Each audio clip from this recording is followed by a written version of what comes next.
Welcome to The Explainer. Today, we're diving into a case that just completely gripped the nation. The downfall of a legal dynasty that, for 100 years, basically ran their corner of South Carolina. This is so much more than a murder trial. It's a story about power, deception, and a family empire that came crashing down in the most spectacular way imaginable. You hear that phrase a lot, right? Trial of the century. But honestly, this case really earned that title. Why? Because the brutal murders of a mother and her son ended up being the one loose thread that, when pulled, unraveled this whole massive web of corruption and financial crimes that had been hidden for years. To really get just how big of a shock this was, you have to understand who the Murdaughs were. For generations, the Murdaugh name was the law in their part of the state. I mean, we're not just talking about them being influential lawyers. They were the legal establishment. And that legacy, that 100 years of power, it all came to a violent, bloody end on a single night at Moselle, the family's huge 1,700-acre hunting estate. The whole thing started with a frantic 911 call. It's Alex Murdaugh on the line, and he's saying he just got home and found a horrific scene. His wife, Maggie, and his son, Paul, had been shot and killed. Their bodies were found near the dog kennels on their property, both shot multiple times with different guns. And here's where it gets really chilling. It turns out that just hours before she died, Maggie had texted a friend saying that Alex sounded fishy and that she thought he was up to something. For prosecutors, this was a huge piece of the puzzle. It was like the first little crack in the facade of this perfect, happy family. Pretty quickly, suspicions started to swirl, and the investigation really began to zero in on Alex himself. And believe it or not, the entire case against him would end up hinging on one single critical lie. So, from the very beginning, Alex Murdaugh's story was clear. I wasn't there. He told investigators over and over that when the murders happened, he was visiting his sick mother.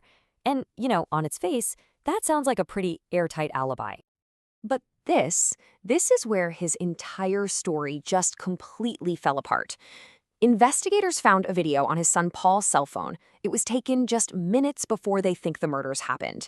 And in the background of that video, you can hear a voice, plain as day. And it was Alex Murdaugh's voice. This video placed him right at the scene of the crime at the exact time he swore up and down he was somewhere else. I mean, that video was an absolute bombshell. When it came time for him to testify, he was totally cornered. He had to get on the stand and admit to everyone that he had been lying for over 20 months. His excuse? He claimed his addiction to opioids caused paranoid thinking, and that's why he didn't trust the police. So that just leaves the biggest question of all, right? If he lied about being there, and he really did it, why? What could possibly motivate a wealthy, powerful lawyer to brutally murder his own wife and son? Well, the prosecution laid out a picture of just pure desperation. They argued that Alex Murdaugh's life was about to implode. He was on the verge of being exposed for stealing millions of dollars from his clients and his own law firm. So they said the murders were a monstrous, calculated distraction, a tragedy so big it would make him a sympathetic figure, the poor, grieving husband and father, and buy him the time he needed to figure a way out of his financial mess. So after 6 weeks of this incredibly dramatic trial, one that was streamed live and watched by millions, the case was finally handed to the jury. And after all that testimony, all those weeks of evidence, the jury came back fast, like incredibly fast. In under 3 hours, they had a verdict. That alone tells you they found the prosecution's case completely overwhelming. Alex Murdaugh was found guilty on all counts.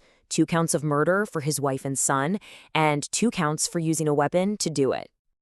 And the judge handed down the harshest sentence possible, 2 life sentences to be served back to back.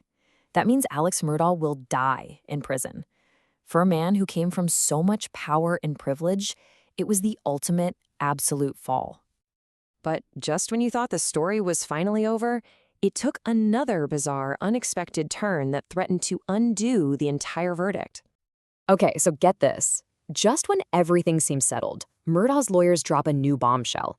They file a motion for a new trial, and they accuse the county clerk of court, a woman named Becky Hill, of tampering with the jury to get a guilty verdict. Now, at first, a judge denied the motion, but then the story took another wild turn. Becky Hill resigned from her job and was then arrested and charged with misconduct and perjury related to this very trial. You really can't make this stuff up. And that leaves us with this one final, unsettling question. A man is found guilty of murder, but the very court official who was supposed to guarantee a fair trial is now facing her own felony charges over it. So, will Alex Murdaugh get a new trial?